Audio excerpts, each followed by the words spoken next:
Yes, good morning girls. आज का हमारा टॉपिक है मोनोपोली। और सबसे पहले हम इसके बारे में पढ़ेंगे कि मोनोपोली किसे कहते हैं और इसके हम कंडीशंस के बारे में, इक्विलिब्रियम कहाँ पर होता है, एक मोनोपोलिस्ट कहाँ इक्विलिब्रियम में होगा, वो हम पढ़ेंगे इस चैप्टर में। तो आप इसी को ध्यान से सुनिएगा और आप ही की रिक्वेस्ट पर, जैसा आप सभी ने कहा था इसके फिगर्स आपको क्लियर नहीं हुए हैं, तो मैं ट्राई करती हूँ कि आपको इस वीडियो के थ्रू इन सारे फिगर्स को क्लियर कर सकूँ। राइट। सबसे पहले हम बात करेंगे मोनोपोली की, यानी एकाधिकार कहते किसे हैं। एकाधिकार क्या है?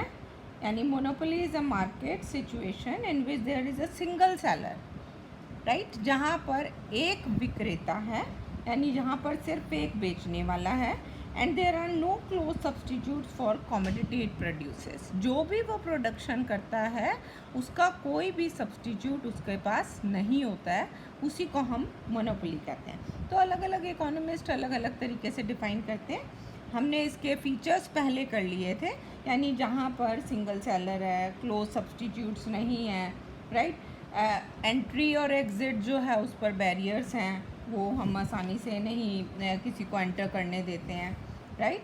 और मोनोपोली में फर्म और इंडस्ट्री दोनों एक ही हैं, ठीक है, फर्म अलग इंडस्ट्री अलग ऐसा नहीं है। और प्राइस मेकर भी फर्म है और प्राइस टेकर भी फर्म है, जैसा हम पहले हमने देखा था। और प्राइस डिस्क्रिमिनेशन देखने को मिलता है, और प्राइस डिस्क्रिमिनेशन हम पढ़ चुके हैं। प्राइस डिस्क्रिमिनेशन उसे कहा जाता है जब एक ही चीज़ का, एक ही प्रोडक्ट का अलग अलग लोगों से अलग अलग कीमत ली जाए, उसी को हम प्राइस डिस्क्रिमिनेशन कहते हैं, राइट। तो ये हमारा मोनोपोली है। अब एक क्वेश्चन और भी कई बार पूछा जाता है, व्हाट इज़ प्योर मोनोपोली, यानी शुद्ध एकाधिकार किसे कहते हैं। तो शुद्ध एकाधिकार क्या है? जहाँ पर सिंगल सेलर तो है ही है, लेकिन उसका उस जो भी जिसका यानी वस्तु की कीमत पर पूरी तरह कंट्रोल होगा, उसी को हम प्योर मोनोपोली कहेंगे। यानी प्राइजेस को कम या ज़्यादा करना वो मोनोपोलिस्ट के हाथ में, यानी उस सेलर के हाथ में, जो सिर्फ एक सेलर हमारा मार्केट में अवेलेबल है, राइट। अब क्वेश्चन उठता है मोनोपोली इक्विलिब्रियम। मोनोपोली इक्विलिब्रियम क्या मतलब हो गया इसका? यानी एक मोनोपोलिस्ट कहाँ इक्विलिब्रियम में होगा, संतुलन में कहाँ होगा? वहाँ पर होगा जहाँ से वो मैक्सिमम प्रॉफिट लेना चाहता है, अधिकतम लाभ कमाना चाहता है और अपने प्रोडक्शन में कोई भी चेंज नहीं करना चाहता है। वहाँ पर ही, जैसे हमने परफेक्ट कंपटीशन में पढ़ा था कि इक्विलिब्रियम कहाँ होगा, जहाँ पर हम ये कहेंगे कि हमारा कोई भी, क्या मतलब हो गया, जहाँ पर हम अपने प्रोडक्शन में कोई चेंज ना करना चाहें। और उसके लिए हमने दो कंडीशंस, आपको ध्यान होगा, दो कंडीशंस हमने रखी थी। फर्स्ट कंडीशन थी मैक्सिमम प्रॉफिट, यानी अधिकतम लाभ, और दूसरी कंडीशन हमारी थी MC/MR के इक्वल होना चाहिए, and MR cuts MC from below, right, MC from cuts MC from below, right, कि जब MR MC को नीचे से कट करेगा वही हमारी इक्विलिब्रियम की कंडीशन होगी। ये दोनों कंडीशंस के फिगर्स भी हमने पहले पढ़े हैं, आपको ध्यान होगा तो हम एक बार दोबारा उसे रिवाइज कर लेते हैं। यहाँ पर हमने आउटपुट ले लिया, यहाँ रेवेन्यू एंड कॉस्ट ले लिया, राइट। यहाँ पर हम टोटल रेवेन्यू लेंगे, टोटल रेवेन्यू जो ज़ीरो हो सकता है, लेकिन कॉस्ट जो है वो ज़ीरो कभी नहीं होगी। उसका रीज़न क्या है? Total cost it is a combination of total fixed cost and total variable cost, इसीलिए टोटल कॉस्ट कभी भी ज़ीरो नहीं होगी, वो ज़ीरो के ऊपर से स्टार्ट होगी। ये पॉइंट ए है और एक पॉइंट बी है, राइट। यहाँ पर हमारा जो है total revenue is greater than total cost, total revenue is greater than, total revenue ज़्यादा है और कॉस्ट कम है, और ये जो डिफरेंस है टोटल रेवेन्यू और टोटल कॉस्ट का मैक्सिमम डिफरेंस है, इसीलिए पॉइंट ई जो है वो इक्विलिब्रियम पॉइंट होगा। क्यों? क्योंकि हमें यहाँ पर मैक्सिमम प्रॉफिट मिल रहा है, राइट। ये दो कंडीशंस आप ऐसे शो करके दिखा देंगे, पॉइंट ए और पॉइंट बी। यहाँ पर प्रॉफिट ज़ीरो होगा, यहाँ पर प्रॉफिट मैक्सिमम होगा, और उसके बाद प्रॉफिट कम हो जाएगा। ये टोटल प्रॉफिट है। यहाँ पर भी ज़ीरो होगा और यहाँ भी ज़ीरो होगा। क्यों ज़ीरो होगा? क्योंकि पॉइंट ए और पॉइंट बी पर पॉइंट ए क्या है, जहाँ टोटल रेवेन्यू और टोटल कॉस्ट डिफरेंस है। पॉइंट बी पर भी क्या है, टोटल रेवेन्यू टोटल कॉस्ट के डिफरेंस है। Hence profit is equal to zero, profit is equal to zero, क्योंकि जितना हमने लगाया उतना ही हमें हमारा रेवेन्यू मिल गया। 10 रुपये आपने लागत लगाई, कॉस्ट लगाई, 10 रुपये का आपको रेवेन्यू मिला, तो what is profit, that is equal to zero. लेकिन यहाँ पर पॉइंट ई पर मैक्सिमम प्रॉफिट दिखाई दे रहा है, यानी देख रहे हैं आप यहाँ पर प्रॉफिट जो है वो सबसे अधिकतम है। ये टोटल प्रॉफिट कर्व है जो हमें मैक्सिमम दिखाई दे रहा है। यहाँ पर टोटल प्रॉफिट मैक्सिमम है, इसीलिए ये हमारी इक्विलिब्रियम पॉइंट ई पर हमें देखने को मिलेगा। This is first condition of our equilibrium under monopoly. Next क्या है, आपका मार्जिनल कॉस्ट मार्जिनल रेवेन्यू के बराबर होना चाहिए।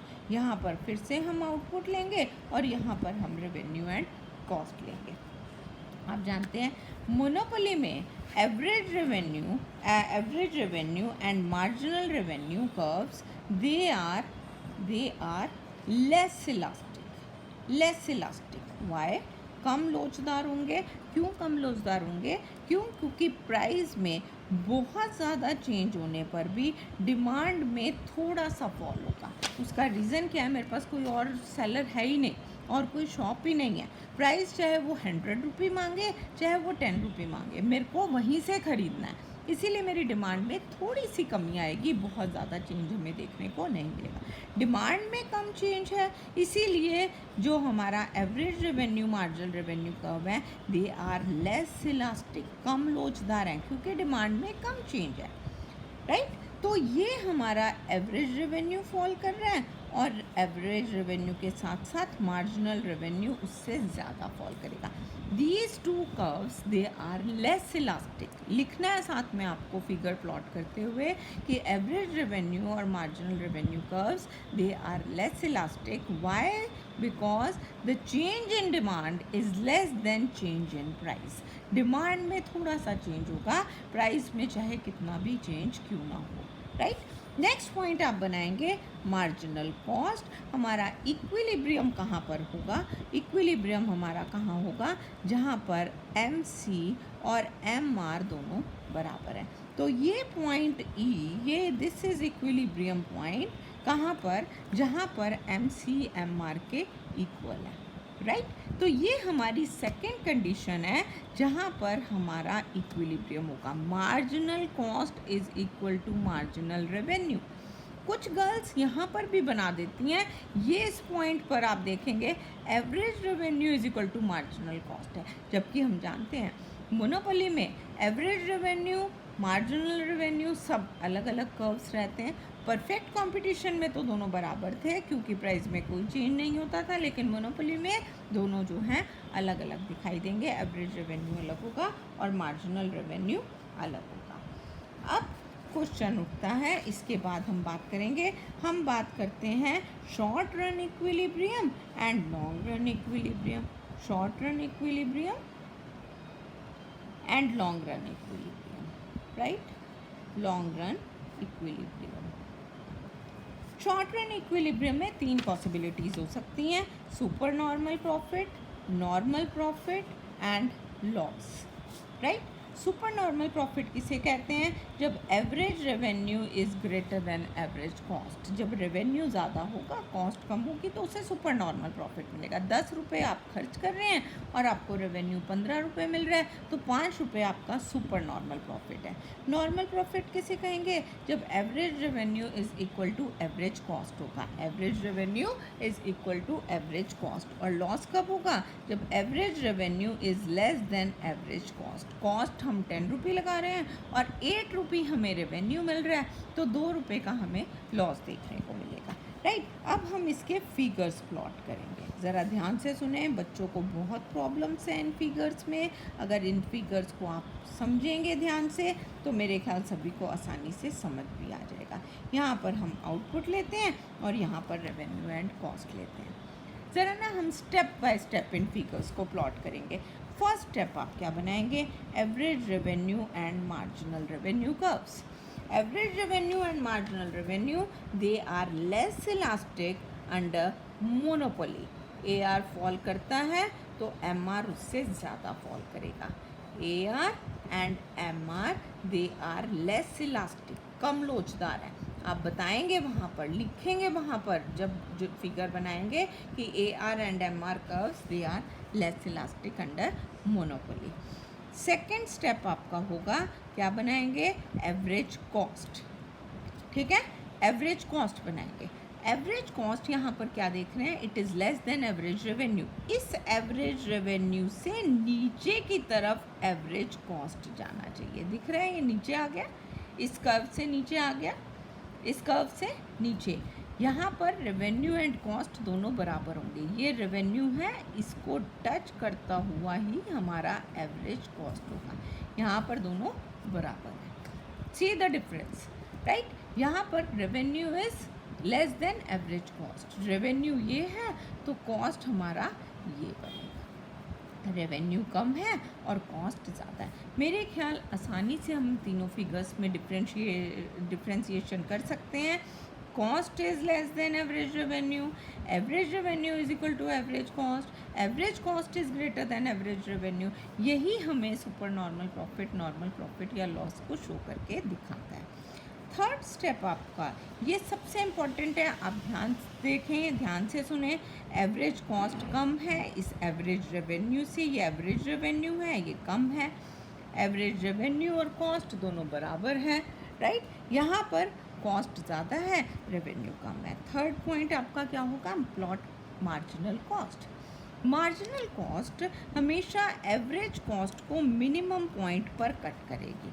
मिनिमम पॉइंट पर, एवरेज कॉस्ट के मिनिमम पॉइंट पर कट करेगी। सब जगह सेम हम बनाएंगे और मार्जिनल कॉस्ट एवरेज कॉस्ट को मिनिमम पॉइंट पर कट करेगी। Is it okay?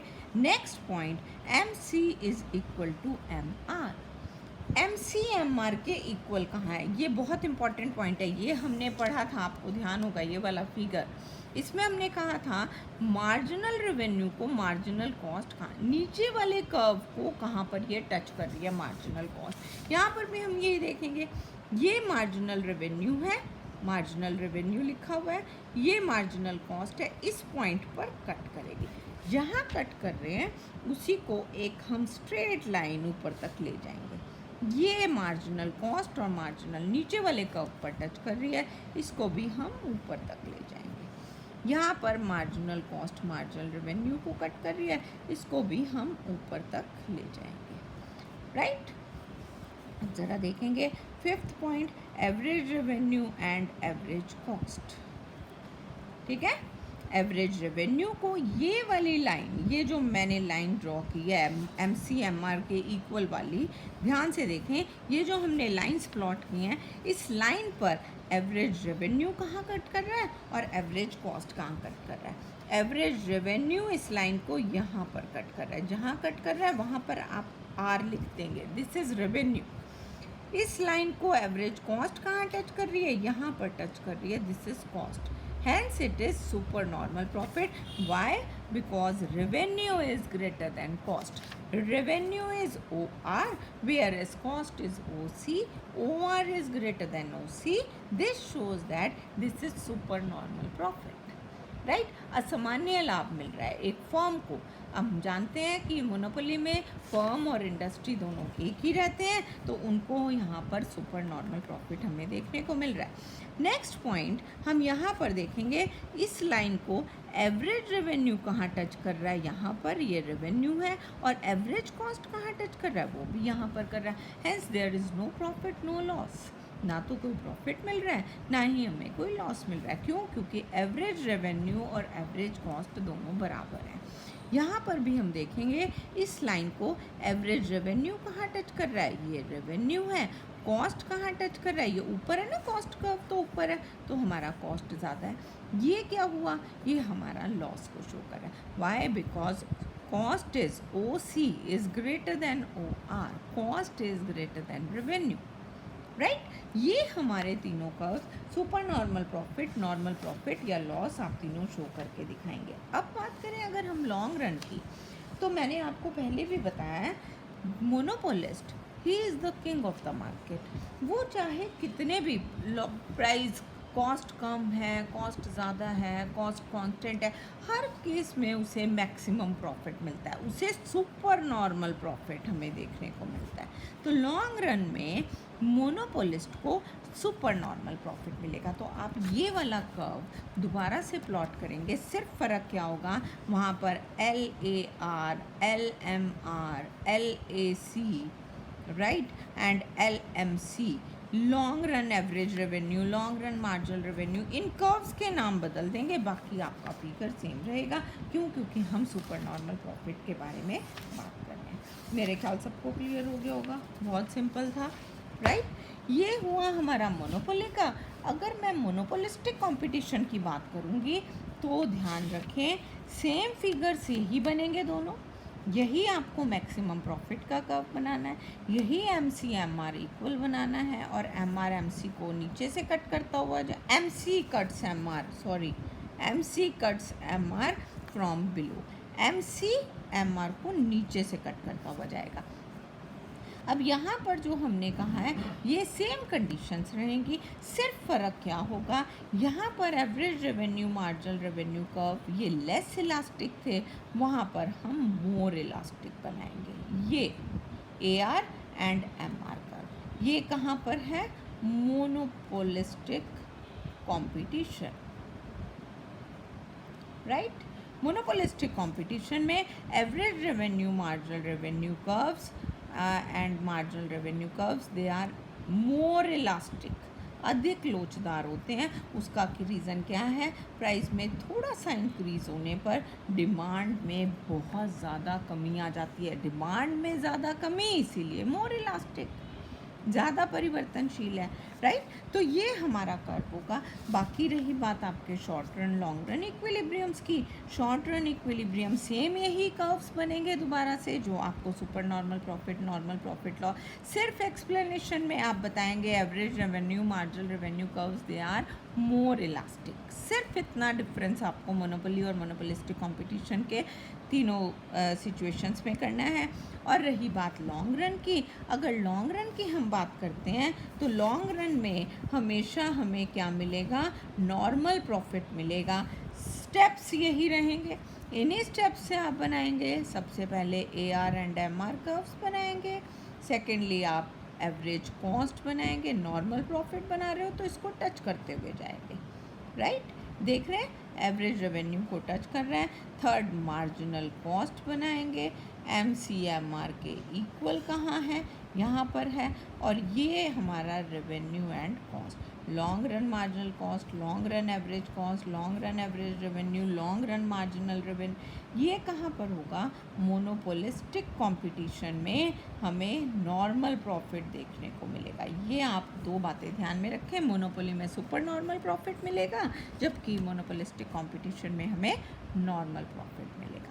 ये हमारे दोनों चैप्टर्स के जो फिगर्स, जो आपकी डिमांड थी गर्ल्स कि हमें क्या करना चाहिए, किस तरीके से हमारा जो है वो डिमांड कर्व बनेगा, तो ये मेरे ख्याल से अब सब बच्चों को क्लियर हो गया होगा। अगर फिर भी कोई प्रॉब्लम किसी को आती है तो आप वो मेरे से आकर के फिर से दोबारा पूछ सकते हैं, लेकिन मेरे ख्याल ये फिगर्स बहुत आसान है समझने। जिस तरीके से इन फिगर्स को बनाने का सिर्फ एक ही तरीका बच्चों, आप step by step in steps को फॉलो करके अगर फिगर्स बनाते हैं तो मुझे लगता ही नहीं कि आपको फिगर्स बनाने में कभी भी प्रॉब्लम होगी। हाँ, अगर आप बुक को कॉपी करेंगे, इन फिगर्स को रैंडम बनाएंगे, बिना स्टेप वाइज बनाएंगे, तो आप इन फिगर्स को कभी भी सही प्लॉट नहीं कर सकेंगे।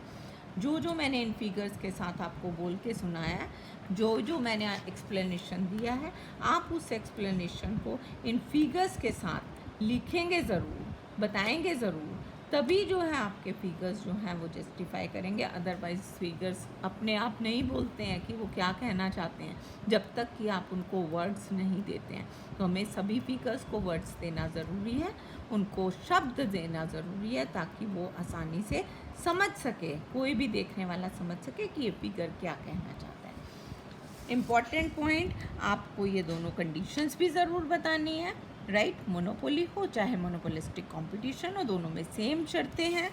आपको शॉर्ट रन इक्विलिब्रियम बताना है, सुपर नॉर्मल प्रॉफिट लॉस बनाना है, इसी स्टेप्स के थ्रू बनाना है। सिर्फ फ़र्क मोनोपोली और मोनोपोलिस्टिक कंपटीशन में आपका average revenue marginal revenue curve इसमें लेस इलास्टिक है, जबकि मोनोपोलिस्टिक कंपटीशन में मोर इलास्टिक है।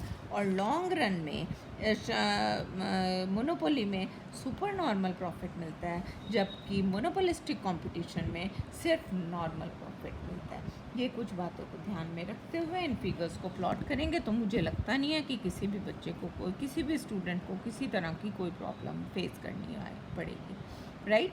तो कोशिश करें इन फिगर्स को बार बार प्लॉट करें, एक बार नहीं कई बार प्लॉट करें, ताकि आप इन्हें आसानी से समझ सकें। सबसे इम्पॉर्टेंट पॉइंट MC = MR। अगर इस लाइन को आपने सही प्लॉट कर दिया तो आपके फिगर्स गलत होने का कोई सवाल ही नहीं उठता। फिर तो लाइन पे देखना है एवरेज कॉस्ट कहाँ टच कर रही है और एवरेज रेवेन्यू कहाँ टच कर रहा है। जहाँ रेवेन्यू, यहाँ रेवेन्यू एंड कॉस्ट लिखेंगे, ठीक है। अभी मैंने कुछ बच्चों के चेक किए थे, उन्होंने यहाँ पर रेवेन्यू एंड कॉस्ट नहीं लिखा हुआ था, लेकिन आप सभी ज़रूर लिखेंगे, तभी आप एक्सप्लेनेशन सही दे पाएंगे, अदरवाइज नहीं दे पाएंगे। That's all about your monopoly, equilibrium under monopoly. तो आपको इसको इसी तरह एक्सप्लेन करना है ताकि आप अच्छे से मार्क्स स्कोर कर सकें। Okay, thank you.